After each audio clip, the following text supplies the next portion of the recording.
কলিযুগ পাবনাবতার প্রেম পুরুষোত্তম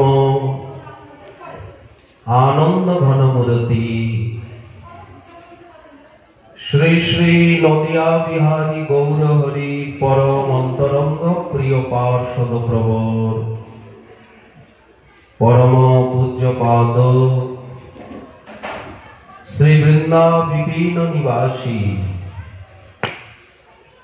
শ্রীল প্রবধানন্দ সরস্বতী চরণ তিনি তার শ্রী শ্রী রাধা রস সুধানিধি গ্রন্থে মনকে বলছেন, হে আমার মন, তুমি সর্বদা রাধা বিহার বিপিনে, যেখানে পরম শোভাময়ী প্রেম রস তরঙ্গিনী রসরঙ্গিনী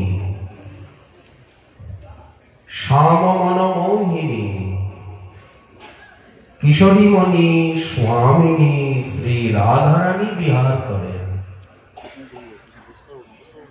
সব সময় লীলা ছলে যে কাননে তিনি ভ্রমণ করেন, সেই যে রাধা বিহার বিপিন,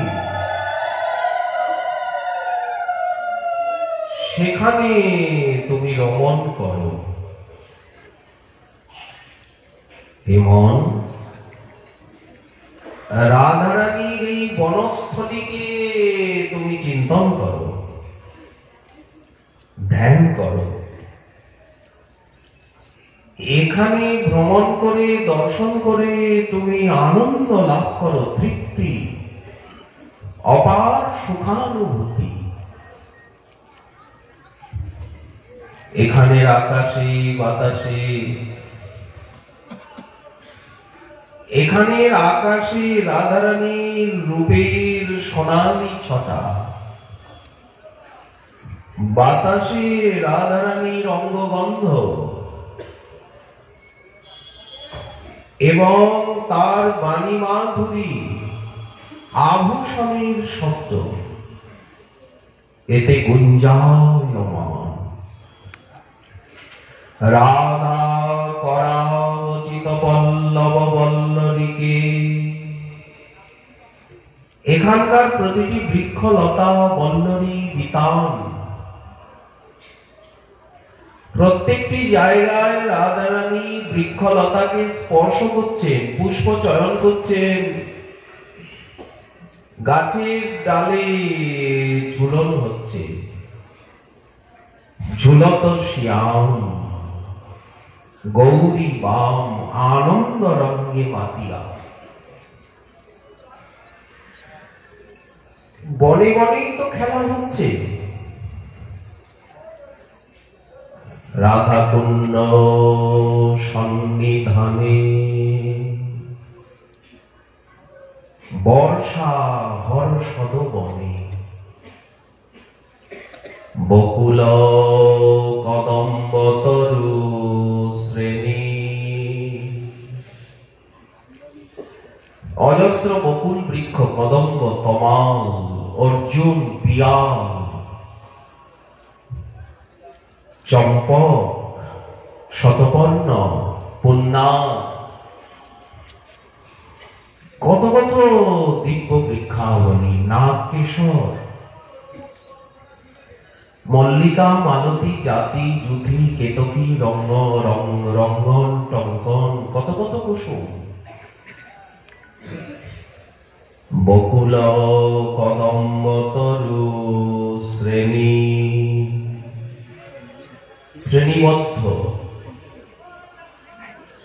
সেইখানে তমাল, কবিতা, কটা বৃক্ষ আমরা চিনি জানি,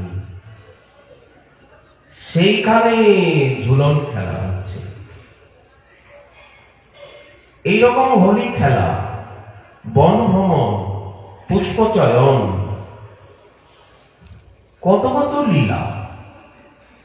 রাধারানী নিজে বৃক্ষলতাগুলির দিকে দৃষ্টি রাখে।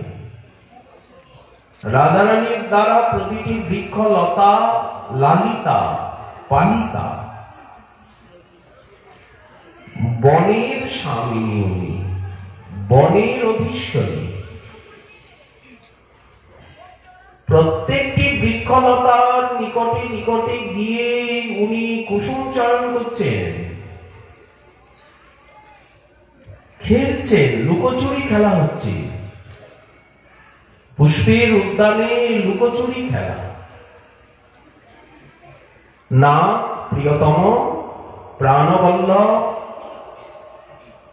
আমি লুকালে তুমি আমায় কখনো খুঁজে বের করতে পারবে না, আমার সখী যদি তোমায় ইঙ্গিত না করে। দুইজনে সব সময় বাদানুবাদ। রাধারানী গোবিন্দের বিবাহিতা পত্নী নন, গোবিন্দ রাধারানীর বিবাহিত পতিদেবতা নন, এই জন্য সম্ভ্রম সংকোচ নাই। খেলাটা একেবারে বালক বালিকার মতো পবিত্র মনোরম।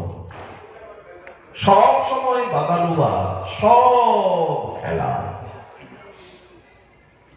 খেলা আর খেলা, এই বনে বনে কুঞ্জে কুঞ্জে। প্রত্যেকটি বৃক্ষলতাকে স্পর্শ করছে।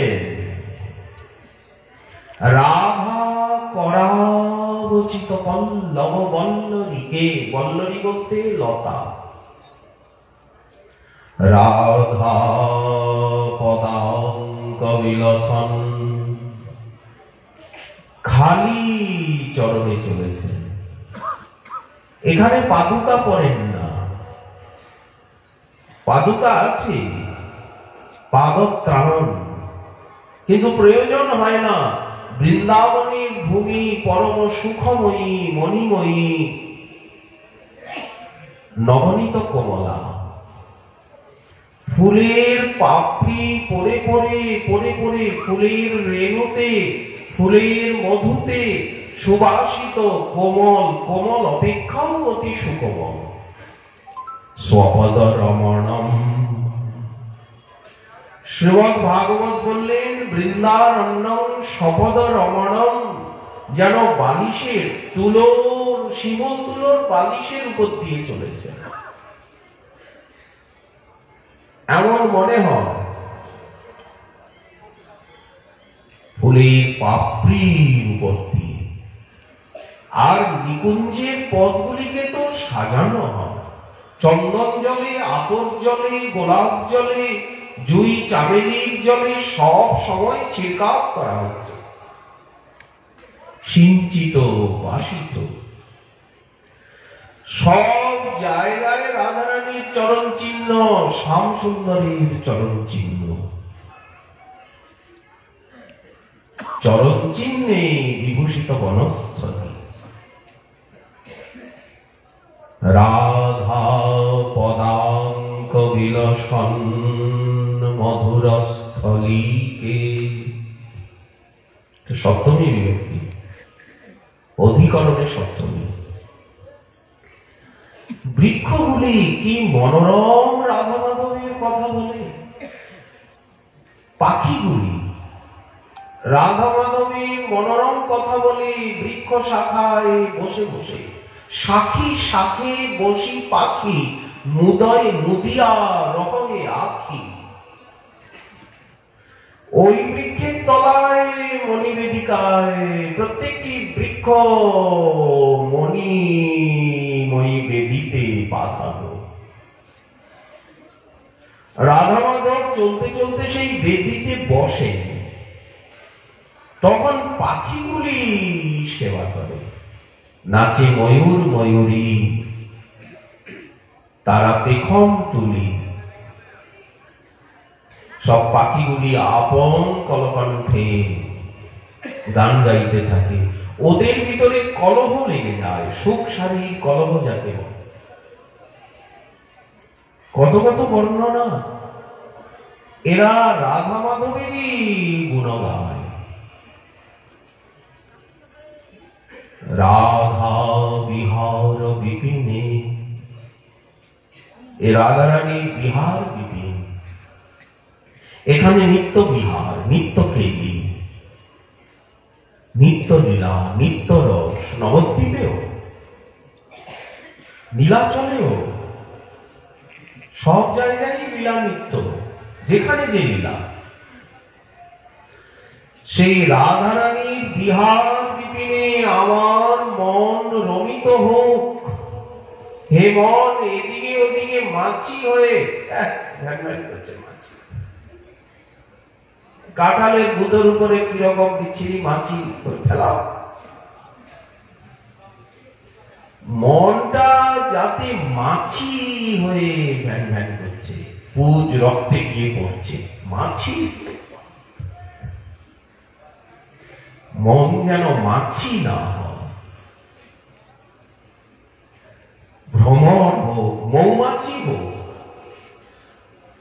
মৌমাছি নোংরা জায়গায় বসবে না, ও ফুল্ল কুসুমের সন্ধান করবে। ভ্রমর হোক, মনকে সারগ্রাহী করা। এই জগতে দোষ আছে, গুণ আছে, কিন্তু ভক্তের দৃষ্টি এমন সুন্দর মনোরম হবে, সে সুন্দরতমের উপাসক। সে সব জায়গায় প্রত্যেক ব্যক্তি বস্তু স্থানের থেকে সুন্দরই নেবে, অসুন্দর নেবে না। সে নিতে জানে না। এই জন্য জীবনে যদি শান্তি পেতে চাও, কারো দোষ দেখো না, গুণ নাও। সর্বত্র ঈশ্বরের সত্তা এবং কর্তৃত্বকে অনুভব করো, তবে কত শান্তি। রাধা যারা ভজন করেন, তাদের কাছে গিয়ে যদি কোনো অসুন্দর কথাবার্তা বলা হয়, তো ওনাদের মুখে তালা, কোনো উত্তর দেবে না, হ্যাঁ না কিছুই বলবে। এই হচ্ছে ভঙ্গি। সার নিতে হবে, হংস, পরমহংস। এই জন্যই তো পরমহংস বলা হয়। ভক্ত পরমহংস, আরো একটা বিশেষণ বেড়ে গেল, ভাগবত পরমহংস। আত্মদর্শী, ভগবত তত্ত্বদর্শী, মধুময় আরাধক। রাধা বিহার বিপিনে, রাধারানীর বিহার বিপিন। লীলার মধ্যে দিয়ে পরিষ্কার হবে এই যে কথাগুলো। বৃক্ষলতার মহিমা, বিহকুলের গরিমা। এই বনস্থলী রাধারানীর চরণ চিহ্নে অঙ্কিতা। ব্রজবসুন্ধরার মহিমা, বৃন্দাবনং সখী ভুব বিতনোতি কীর্তিম যদ্দেবকী সুত পদাম্বুজ লব্ধ লক্ষ্মী গোবিন্দ বেণু মনুমত্ত ময়ূর নৃত্যম প্রেক্ষাদ্রি সাম্য পরতান্য সমস্ত সত্যম। ভাগবতী কত এসেছে বৃন্দাবনের মহিমা। আমরা আস্বাদন করছিলাম প্রেম ভক্তির মহারাজ ঠাকুর নরোত্তমের চারু চলিত সুধা গাথা শব্দচিত্রে।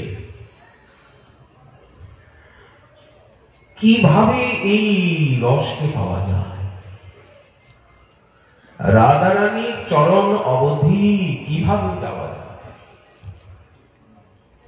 এই যে অনর্পিত চরিম চিরাত করুণায়াবতীর্ণ কলৌ সমর্পয়িতুমুন্নত উজ্জ্বল রসাম স্বভক্তিশ্রিয়ম। এই উন্নত উজ্জ্বল স্বভক্তি রসশ্রী কি করে লাভ করা যায়? ঠাকুর মহাশয়ের রাস্তা দেখাচ্ছেন। আমরা যদি ঠাকুর মহাশয়ের রাস্তা ধরে এগোতে পারি, আমরাও ঠিক জায়গায় এসে পৌঁছাবো, পাবো। পাওয়া যায়, কে বলল যায় না? ঠাকুর নরোত্তম প্রেমের মূরতি এখানে এসে উনি সাধনায় শাস্ত্রে গুরু কৃপায় সিদ্ধি লাভ করলেন। আস্বাদন, এইবার বিতরণ। গুরুদেব আজ্ঞা করলেন, দীক্ষাগুরু শিক্ষাগুরু পাদ পদ্ম আজ্ঞা করলেন, এইবার বিতরণ করো, একা খেও না। ঠাকুর মহাশয় এসে উপস্থিত হলেন শ্রীপাঠ খেতুরিতে রাজশাহীতে। বঙ্গদেশে পূর্ববঙ্গে মহাপ্রভু একবারই গেছেন কয়েক মাসের জন্য, কিন্তু এমন কৃপা বৃষ্টি করেছেন সে দেশে যে আজও সেই দেশ ভক্তিতে সংকীর্তনে সেবায় পশ্চিমবঙ্গের থেকেও মহত্বপূর্ণ স্থান রাখে। শ্রীপাঠ খেতুরিতে আগমন করলে পরে সমগ্র পূর্ববঙ্গ মণ্ডল, আসাম, ত্রিপুরা, মণিপুর, এগুলি সবই বাংলার অংশ। যতদূর বাংলা ভাষা, বাংলা অক্ষর, একটা বিশাল সুখদ সময়, প্রেমের যুগ এসে উপস্থিত হল। ঠাকুর মহাশয় উচ্চ সংকীর্তনের প্রবর্তন করলেন। মহাপ্রভু সংকীর্তন পিতা, সংকীর্তন জনক। এই প্রেমের ভাবের অনুরাগের সঞ্চার উনি সংকীর্তনের মধ্যে দিয়ে করছেন। সংকীর্তন মুহূর্তে যেখানে নিয়ে যেতে পারে, শাস্ত্রে তো একটু মাথা লাগে, কি আলোচনা হচ্ছে, কি হচ্ছে, কিন্তু সংকীর্তনের প্রভাব সুদূর প্রসারী। মুহূর্তের মধ্যে সেই রসরাজ্যে, রসদেশে মনকে প্রবিষ্ট করিয়ে দেবে সংকীর্তন। সংকীর্তন যেভাবে মনকে স্থির করতে পারে, এমন আর দ্বিতীয় সাধনা নেই। এই জন্য মহাপ্রভু সংহতি, প্রীতি, মৈত্রী, সমাজের সমস্ত উচ্চ নিজ ভেদাভেদকে সরিয়ে দিয়ে সকলকে এক প্রাঙ্গণে এনে সংকীর্তনে নাচিয়ে প্রসাদ পাইয়ে সকলকে শ্রদ্ধা ভক্তি রসে আপ্লুত করতেই সংকীর্তন জনকের এই সংকীর্তন বৃথা। ঠাকুর মহাশয় এসে উচ্চ সংকীর্তন আরম্ভ করলেন। সুমধুর রোলে এবং মৃদঙ্গ করতালের ধ্বনিতে মুখরিত হয়ে উঠল পুরো বঙ্গদেশ। ঠাকুর মহাশয় গরানহাটি নামক ধ্রুপদ ধামারাঙ্গ, ধ্রুপদাঙ্গকে নিয়ে উনি গরানহাটি কীর্তনের নূতন রাগের প্রবর্তন করলেন, ঘরানা, এবং স্বরচিত সংকীর্তনের অভিনব গীত, অভিনব রাগ রাগিনী এবং ভাবের উন্মাদনা এবং গন্ধর্ব বিনিন্দি কণ্ঠতা, সেই মধুর কণ্ঠের স্বরলহরী এক অপূর্ব রস মাধুরীর বন্যা বইয়ে দিল পুরো পূর্ব বাংলার উপর। সেই সংকীর্তনই তো গুরু পরম্পরায় আজও ক্ষত বিক্ষত যতটুকু যা বর্তমানে আছে, ভাঙা চোরা যা ছোট ছোট টুকরো, এই গুরু পরম্পরায় সাধনলভ্য। শ্রী শ্রী গৌরকৃষ্ণের নাম সংকীর্তন যেন মূর্তিমান হয়ে উঠল। সেকালের সাক্ষাৎ দ্রষ্টা অষ্টকবিরাজের অন্যতম রামচন্দ্র কবিরাজের ভ্রাতা গোবিন্দ কবিরাজ গোবিন্দ দাস ঠাকুর লিখেছেন, জয় রে জয় ঠাকুর নরোত্তম প্রেম ভগতি মহারাজ, যা কর মন্ত্রী অভিন্ন কলেবর রামচন্দ্র কবিরাজ। প্রেম মুকুটমণি ভূষণ ভাবাবলী, প্রেমের মুকুট মস্তকে পড়েছেন, গৌর প্রেমের, রাধা প্রেমে। ভূষণ ভাবাবলী, অঙ্গে কোন স্বর্ণ রৌপ্য মণিমাণিক্যের আভূষণ তিনি ধারণ করেননি। অশ্রুকম্প পুলক বৈবর্ণ স্তব্ধতা, গদগদ বাক্যোচ্চার, হাস্য নৃত্য, সব প্রেম ধর্ম, নবরত্ন অলঙ্কার, যেমন নবরত্নের অলঙ্কার ধারণ করা হয় মঙ্গলের নিমিত্ত। নবরত্ন অলঙ্কার অঙ্গে শোভে চমৎকার, অঙ্গহি অঙ্গ বিরাজ। রাজপুত্র, কিন্তু এখন উনি অপ্রাকৃত জগতের সাম্রাজ্য পেয়েছেন। নৃপ আসন, প্রেম ভক্তির রাজধানী খেতুরি, যেমন বৃন্দাবন ধাম প্রেম ভক্তির রাজধানী, যেমন শ্রী গৌরমণ্ডল প্রেম ভক্তির রাজধানী, তেমনি খেতুরি প্রেম ভক্তির রাজধানী হয়েছে। নদিয়া ধাম যেন রাজধানী, নদিয়া ধাম বৃন্দাবন ধামই খেতুরি রূপে যেন রূপায়িত। খেতুরি মাহ বৈঠত, সঙ্গে সব ভকত সমাজ। ফুল ফুটলে ভ্রমর আপনি ছুটে আসে, ডাকতে হয় না। চারিদিকে ভকত ভ্রমর গণ ঝঙ্করু,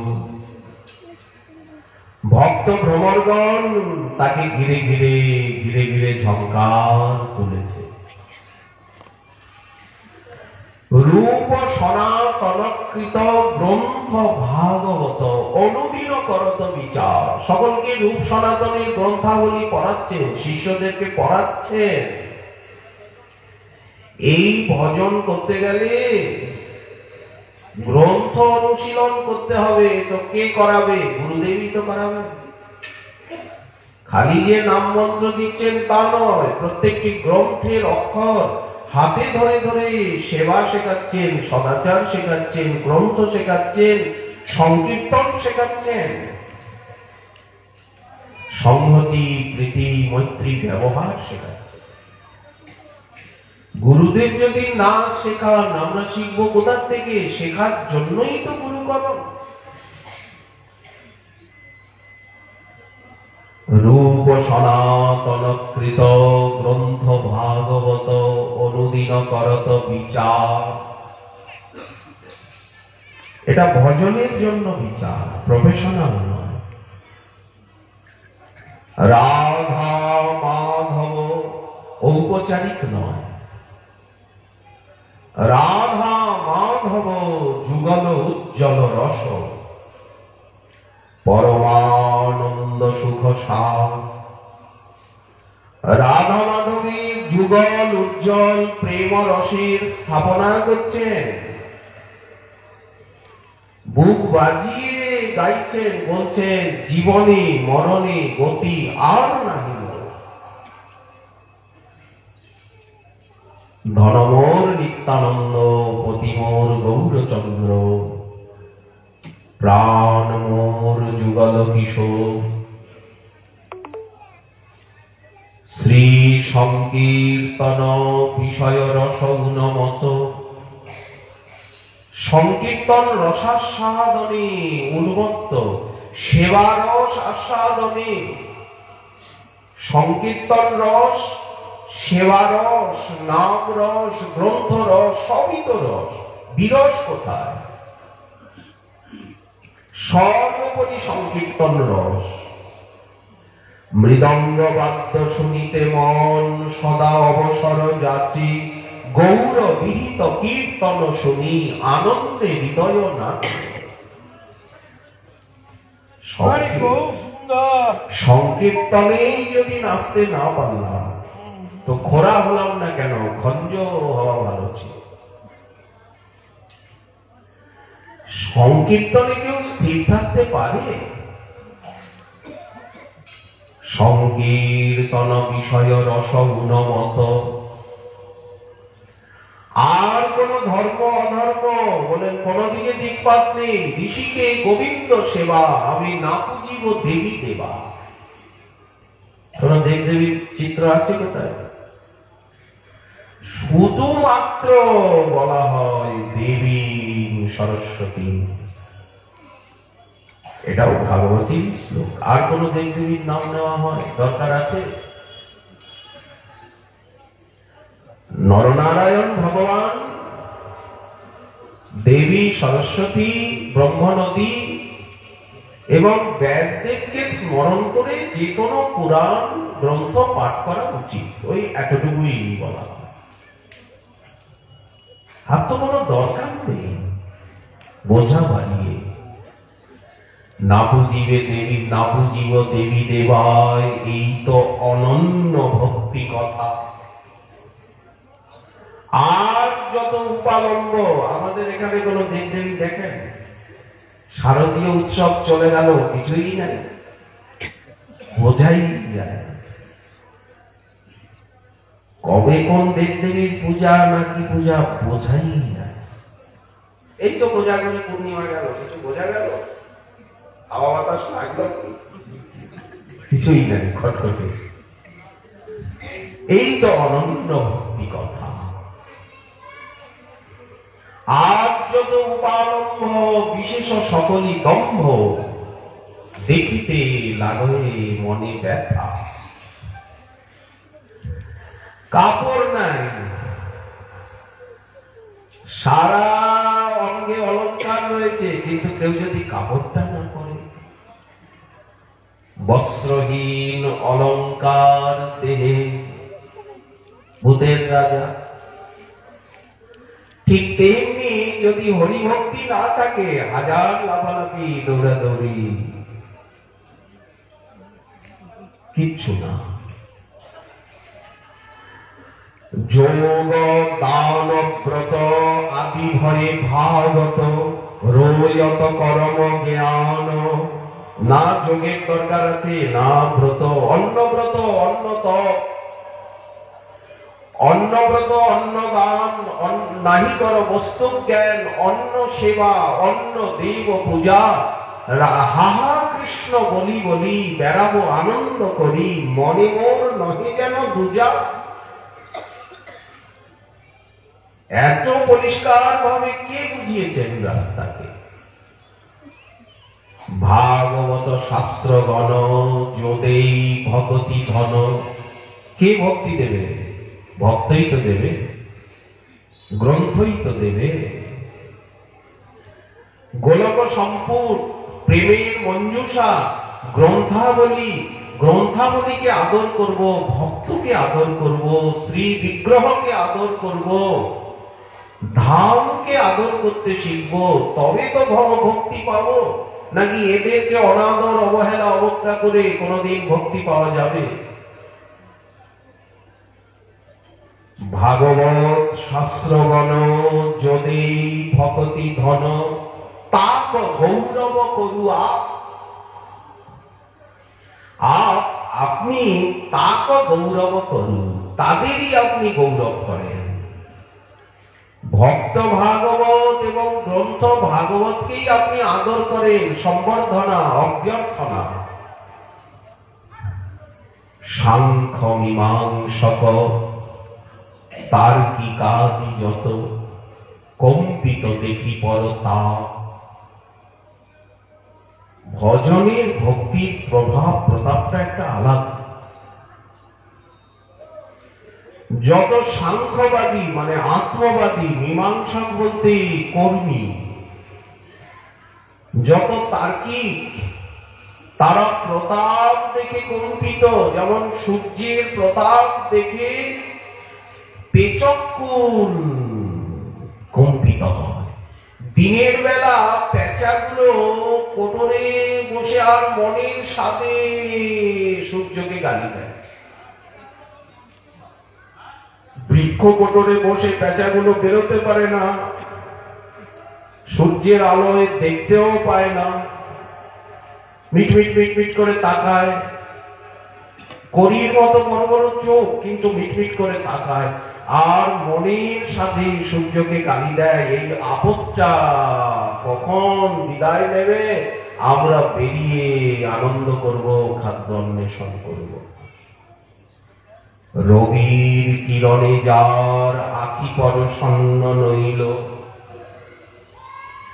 মহাজন বলছেন সূর্যের আলোয় সকলে আনন্দ পায়, কিন্তু ওই পেচক পায় না, পেঁচা সূর্যকে গালি দেয়, আপদ বলে।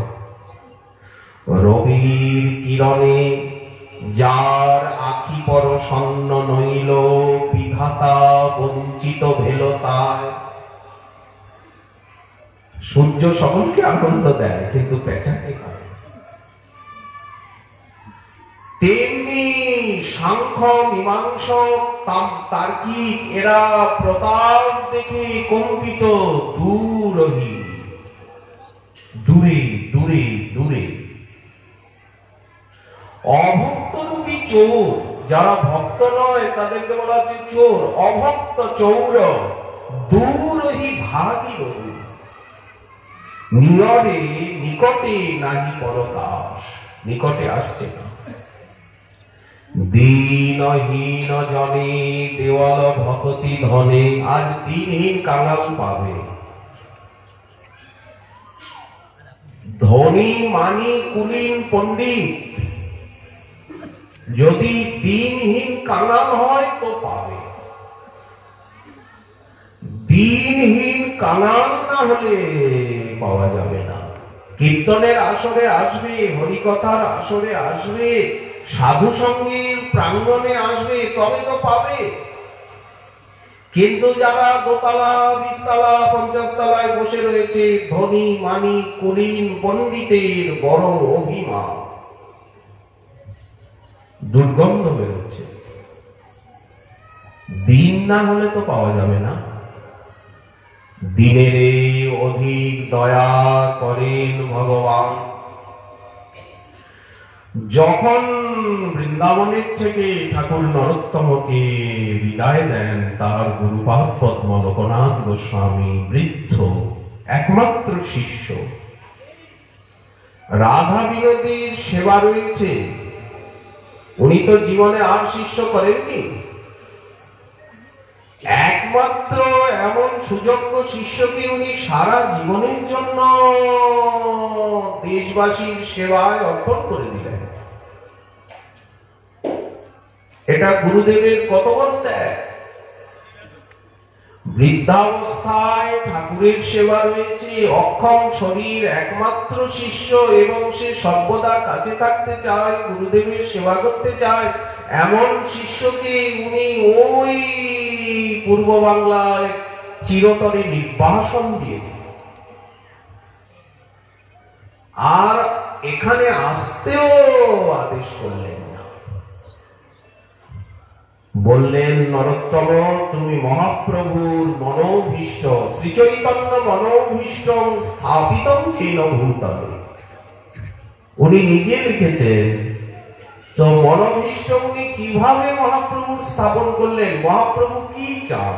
মুখে তো গৌর গৌর গৌর গৌর বলছি, কিন্তু মহাপ্রভু আমাদের দ্বারা কি চান, কি করতে আমাদিগকে বলে?